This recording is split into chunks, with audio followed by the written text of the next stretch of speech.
Jamaah. Alhamdulillah. Alhamdulillahirrahmanirrahim. Kembali lagi di Islami Tinda, Jamaah Islami Tinda yang dirahmati Allah. Hari ini buat yang baru bergabung, kita masih membahas tentang tema kita hari ini nih. Ini dia. Lato-lato. Lambat tobat, laknat Allah auto mendekat. Tuh, belum bisa kan Ustaz Maulana kan? Gitu. Saya kalau meleng Ustaz Maulana jadi ini langsung nggak bisa. Ngeles aja.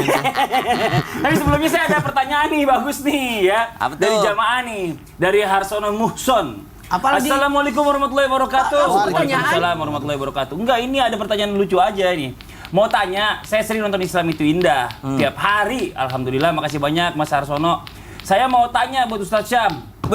Saya sering memperhatikan setiap gerak-geriknya Ustadz Syam. Katanya, kok kedua tangannya sering di bawah kaki sebelah kanan? Apa karena kedinginan dalam ruangan syutingnya? Maaf ya Ustadz Syam. Nah, ditanyain tuh, begitu Bukan. tuh. Ini bukan sebelah kanan doang, ini dua-duanya di bawah. Kenapa emangnya? Jadi sebenarnya saya sedang kedinginan. Iya, jadi buat studio jamaah tuh dingin. Buat jamaah juga perlu tahu. Ini ajaran produser saya nih. Karena kalau di kantong satu kurang sopan, yang kedua ini alternatif kalau garuk-garuk, lain lagi. Daripada jadi fitnah ya. Jadi di sini aja nih. Jadi di studio ini alhamdulillah dingin. Terima kasih banyak perhatian jamaah sampai segitunya. Masalahnya bukan gitu, ngomong-ngomong itu mental satu. Iya, putus. Kekencengan, terlalu semangat. Tinggal satu tertinggal. Kita lanjut lagi nih buat jamaah Islami Tinda yang ada di rumah, yang mau titip doa boleh ya. Nanti insya Allah di segmen 3 nih, setelah segmen ini, buat jamaah yang lagi sakit, yang lagi pengen ada solusi dalam kehidupannya, atau apapun, boleh langsung aja curhat ke media sosial kita. Nanti insya Allah saya bacakan ya. Nanti dipilih sama teman-teman kreatif kita. Nah, sekarang kita lanjut lagi di tema kita pagi hari ini. Nah, ya bicara masalah tentang lambat taubat, laknat Allah auto mendekat. Nah, bicara masalah tentang anak durhaka nih. Kalau anak durhaka ini gak usah nunggu di akhirat katanya. Di dunia aja udah mendapatkan laknat dari Allah. Nah, terus pertanyaannya, bagaimana atau apa yang harus dilakukan kalau seandainya orang tuanya ternyata meninggal? Udah nggak ada, tapi belum sempat minta maaf. Apa yang harus dilakukan, Bib? Ya, jangan sampai udah dunia akhirat juga kan bahaya. Ya, Mas Fadli, Ustaz Maulana, Ustaz Syam. Bismillahirrahmanirrahim. Allahumma shalli ala sayyidina Muhammad wa ala ali sayyidina Muhammad. Dosa yang paling besar nomor 1 adalah asyraku billah, menyekutukan Allah Subhanahu wa taala. Dosa yang paling besar nomor 2 adalah uququl walidain, durhaka terhadap orang tua. Ridallah fi ridha walidain, wa baghdullah baghdu walidain, sakhtullah sakhtu walidain. Ridhonya Allah terletak daripada ridhonya orang tua. Murkanya Allah terletak pada murkanya orang tua. Bencinya Allah terletak pada bencinya orang tua. Ketika seorang hamba yang dimana dia masih memiliki orang tua, dia ribut dengan orang tuanya, sakit hati orang tuanya, ribut yang besar terhadap orang tuanya. Tiba-tiba anak ini pergi keluar rumah. Orang tuanya meninggal pada malam tersebut karena ribut yang sangat besar. Durhaka dia sama orang tuanya. Kasar kata-katanya, kalimatnya dan lain sebagainya. Orang tuanya berpulang ke rahmatullah. Summa na'udzubillah. Akhirnya apa yang terjadi? Berarti dia menjadi anak yang durhaka dan orang tuanya meninggal dunia. Ini berbahaya, sangat-sangat berbahaya. Sampai dijelaskan dalam hadis ya baginda Nabi Muhammad SAW, siapa orang yang masih memiliki orang tua, berarti dia memiliki surga di rumahnya. Siapa orang yang masih memiliki orang tua, beruntunglah dia. Karena apa? Doanya sampai ke langitnya Allah Subhanahu wa taala dengan perantara orang tua yang mendoakannya. Nah, kejadian yang tadi, orang tua yang sudah meninggal, anaknya ternyata anak yang durhaka, atau bahkan ada yang ribut berkepanjangan dengan orang tuanya meninggal terlebih dahulu. Apa yang harus dilakukan? Bertobat, minta ampunan kepada Allah dengan sebaik-baiknya. Taubatan nasuha dengan sebenar-benarnya. Karena ini adalah hubungannya dengan manusia, anak dengan orang tuanya, berarti ada hablum minannas di dalamnya. Sungguh-sungguh minta maaf, sungguh-sungguh minta ampunan kepada Allah Subhanahu wa taala. Ketika sudah bertobat, dia bersedekah atas nama orang tuanya. Setiap hari mendoakan orang tuanya, Rabbi firli wa liwalidayya warhamhuma kama rabbayani shaghira. Setiap hari dia bacakan Al-Quran untuk orang tuanya. Sebagai apa? Sebagai rasa penyesalan dia karena berbuat yang tidak baik terhadap orang tuanya. Saya yakin ketika anak tersebut sudah bersungguh-sungguh minta ampunan kepada Allah Subhanahu wa taala dan sudah terlanjur terjadi, Dia bersedekah atas nama orang tuanya, dia sedekah atas nama orang tuanya, dia umrahin orang tuanya, dia badalin haji orang tuanya. Badalin umrah, badalin haji, dia sedekah, dia bangunin masjid buat orang tuanya. Dia merasa benar-benar sedih. Saya yakin nanti di akhiratnya Allah Subhanahu wa taala, orang tua pasti sayang sama anaknya. Pasti insya Allah dimaafkan anaknya tersebut dengan kesungguh-sungguhannya. Tetapi kalau ada anak udah ribut sama orang tuanya, jadi anak yang durhaka, dia masih tidak mau bertobat kepada Allah, minta ampunan kepada Allah, sholatnya nggak benar, ibadahnya nggak benar, baca Qurannya nggak benar, nggak mau mendoakannya, nggak mau bersedekah atas nama orang tuanya, tidak berbuat baik terhadap saudara-saudaranya dan lain sebagainya. Apakah ini bentuk daripada hamba yang baik atau manusia yang baik, manusia yang mau selamat? Tidak, ini adalah manusia yang celaka, manusia yang berbahaya. Allah tidak akan ridha kepada hamba tersebut. Kenapa? Karena hamba tersebut sudah jauh daripada kebaikan dan kebaikan, jauh daripada keridhoannya Allah Subhanahu wa taala. Oleh karena itu, mumpung masih punya orang tua, berbuat baiklah terhadap orang tuamu. Sayangilah mereka, cintailah mereka, hormatlah terhadap mereka. Karena apa? Ridallah fi ridho walidain, ridhonya Allah terletak pada orang tua, dan minta ampunan kepada Allah Subhanahu wa taala, dan jadikan dirinya hamba yang berharap akan doa orang tuanya. Masya Allah. Jadi beruntunglah buat semua ya jamaah Islami Tunda yang mungkin sekarang masih punya orang tua. Karena benar tadi ya Habib tuh, surganya masih ada di rumah. Nggak usah cari surga di luar dulu deh. Yang di rumah dulu nih yang paling gampang ini adalah berbuat baik pada orang tua. Coba, yang lain kan susah. Ya Puasa Allah. dulu, ya kan? Segala macam dulu, kalau punya duit sedekah. Orang tua, ya Allah bikin orang tua senyum aja, apa sih susahnya? Jangan nyusahin dia, ini Masya Allah luar biasa ya. Nah sekarang kita lanjut lagi. Iyalah, sedih kita. Bahagia buat orang yang masih, kita udah nggak punya kan? Salaman dulu kita udah nggak punya dua-duanya. Kan masih ada mertua. Mertua doang tinggal satu. Iya, nah sekarang kita lanjut lagi nih buat jamaah Islam itu yang ada di rumah. Ya enggak, udah selesai. Iya. Ini buat orang-orang yang pengen bertaubat atau mungkin orang-orang yang pengen berbuat baik. Taubat itu setengah-setengah. Ada yang bilang gini, udahlah Mas Fadli tenang aja, saya selalu ingetin teman-teman saya sholat. Sholat, jangan lupa, 5 waktu itu wajib urusannya. Ntar dulu deh Mas Fadli, yang penting saya berbuat baik dulu sama orang. Ya, buat berbuat baik aja kan udah susah tuh. Saya nggak nyakitin orang, saya nggak bikin orang sakit hati sama saya selalu berbuat baik, saya sedekah sama orang. Sholat nih kadang-kadang saya suka, bukan apa-apa ya Mas Fadli, susah bangun. Nah, ini pertanyaannya Ustaz Syam. Yeah. Bagaimana dengan orang-orang yang seperti ini? Apakah ya taubatnya ini diterima sama Allah atau enggak? Karena kewajibannya justru nggak dijalanin. Wah, iya, dia berbuat baik aja nih. Berbuat baik kan dipikir itu wajib buat dia Iya. gitu. Tapi- Sholatnya enggak, mohon izin, Fadol. Guru Kak Bisman, Ustaz Maulana, Mas Fadli serta guru-guru kami yang dimuliakan Allah Subhanahu wa taala. As-salatu imaduddin. Tentu saja salat itu adalah tiang agama. Ya, faman aqamaha faqad aqamad-din. Siapa yang mendirikan salat berarti dia sedang mendirikan agamanya.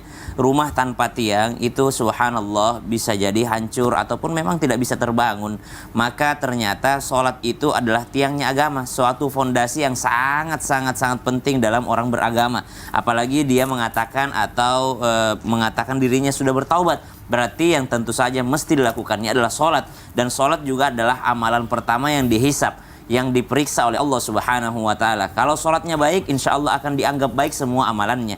Tapi kalau di awal salatnya sudah buruk, cacat di hadapan Allah Subhanahu wa taala, maka semua amalannya tidak akan pernah dinilai lagi oleh Allah Subhanahu wa taala. Ini dua dalil yang membuat kita termotivasi untuk senantiasa memperbaiki salat kita meskipun amalan-amalan yang lainnya mungkin masih kurang, subhanallah. Dan salat ini salah satu ibadah yang tidak ada sama sekali toleransinya untuk meninggalkannya. Orang yang tidak bisa sholat berdiri maka dipersilakan untuk sholat duduk. Orang yang tidak bisa sholat duduk dipersilakan untuk sholat berbaring. Orang yang tidak bisa sholat berbaring maka dia sholat semampunya, subhanallah. Bahkan orang yang mesti sholat itu harus ada wudhunya. Tapi kalau tidak menemukan air maka dia boleh bertayamum. Saking mestinya atau harusnya pentingnya orang melaksanakan sholat 5 waktu yang diberikan oleh Allah Subhanahu wa taala sebagai hadiahnya untuk baginda Nabi SAW dan untuk kita semua. Maka sholat ini adalah ibadah yang sangat penting. Kalau puasa mungkin bisa diganti dengan fidyah. Kalau haji umroh hanya bagi yang mampu. Zakat kalau dia tidak mencapai hisabnya, dia yang dizakati.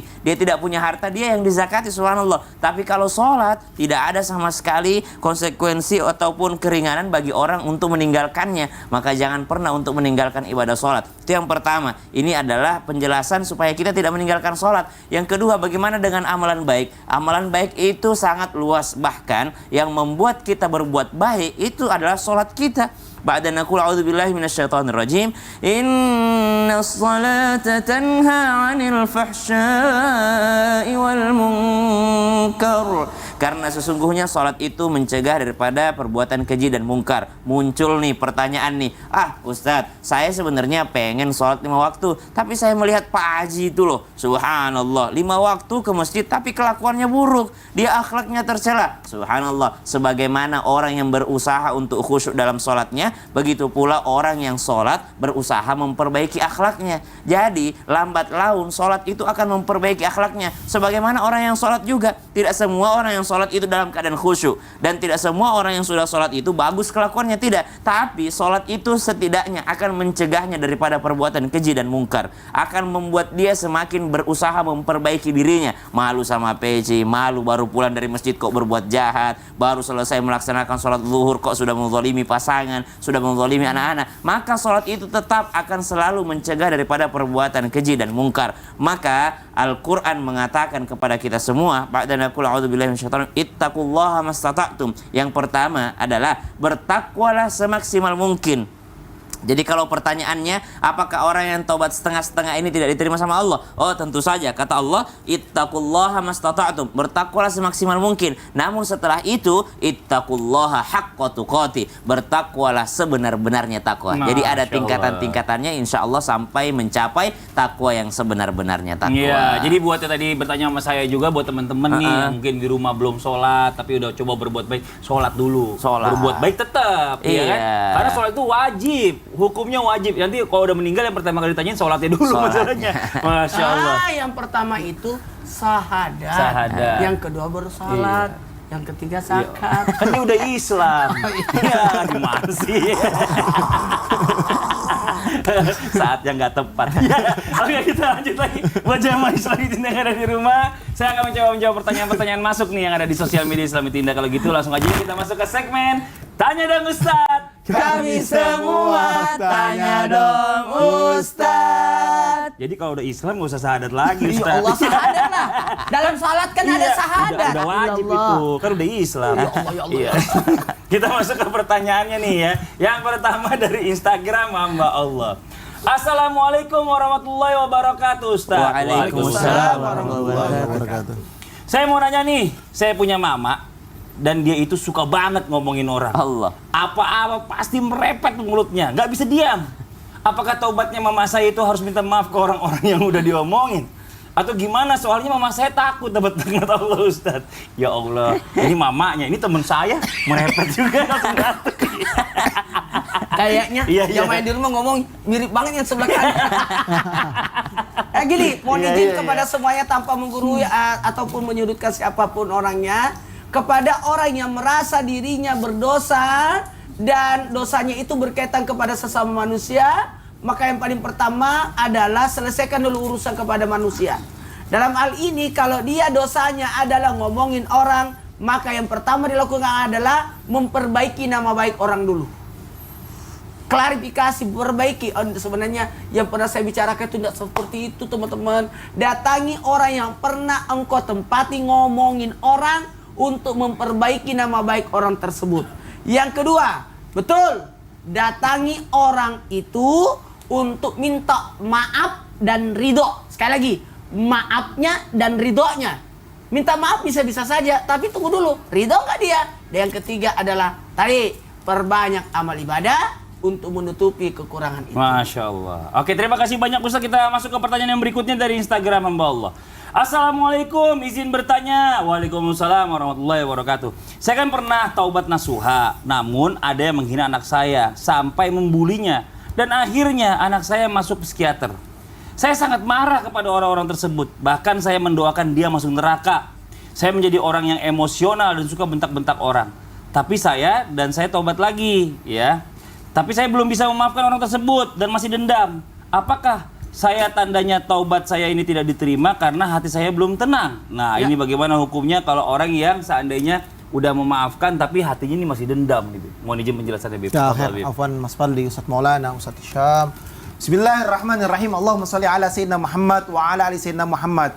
Ketika Sayyidatuna Aisyah radhiyallahu anha difitnah, maka Sayyidina Abu Bakar radhiyallahu an bahwasanya kesalnya luar biasa. Karena yang fitnah siapa?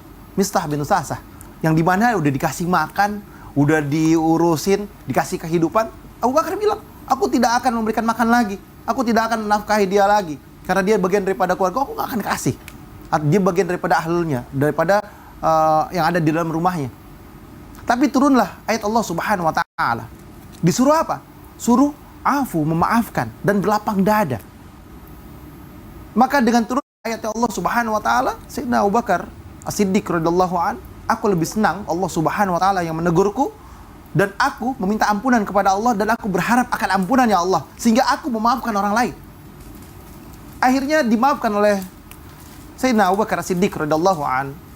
Dan disinilah bentuk daripada hikmah yang bisa diambil, bahwasanya seorang hamba yang dimana dia disakitin, dizalimin, difitnah, dan lain sebagainya, kalau dia bisa memaafkannya, maka Allah Subhanahu wa Ta'ala memberikan rahmat yang besar baginya. Ampunan Allah lebih besar daripadanya. Kasih sayang Allah lebih besar daripadanya. Boleh hati kita kesal, wajar, kita manusia.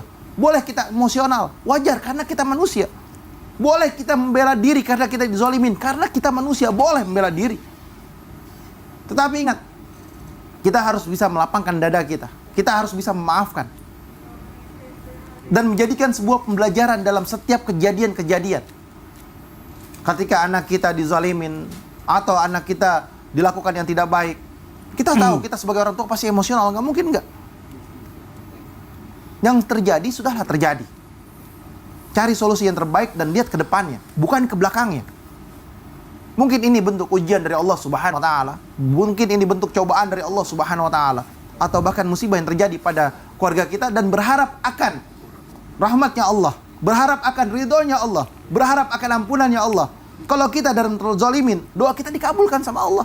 Mintalah doa baik-baik dalam kehidupannya, dalam keluarganya, dalam keadaan apapun. Kita sebagai hamba ini harus menjadikan diri kita hamba yang dekat kepada Allah dengan cara yang pintar, dengan cara yang hebat, yakni mengangkat tangan kita berdoa untuk kebaikan kita. Selamat dunia akhirat, itu lebih mulia dan itu lebih besar daripada nyumpahin dia. Masuk neraka kamu, binasa kamu, hancur kamu, celaka kamu. Jangan mengotori lidah kita dengan kata-kata yang tidak baik, tapi basahilah lidah kita dengan kebaikan dan berharap akan pengabulan doa kita. Ini hamba yang pintar, ini hamba yang hebat. Karena apa?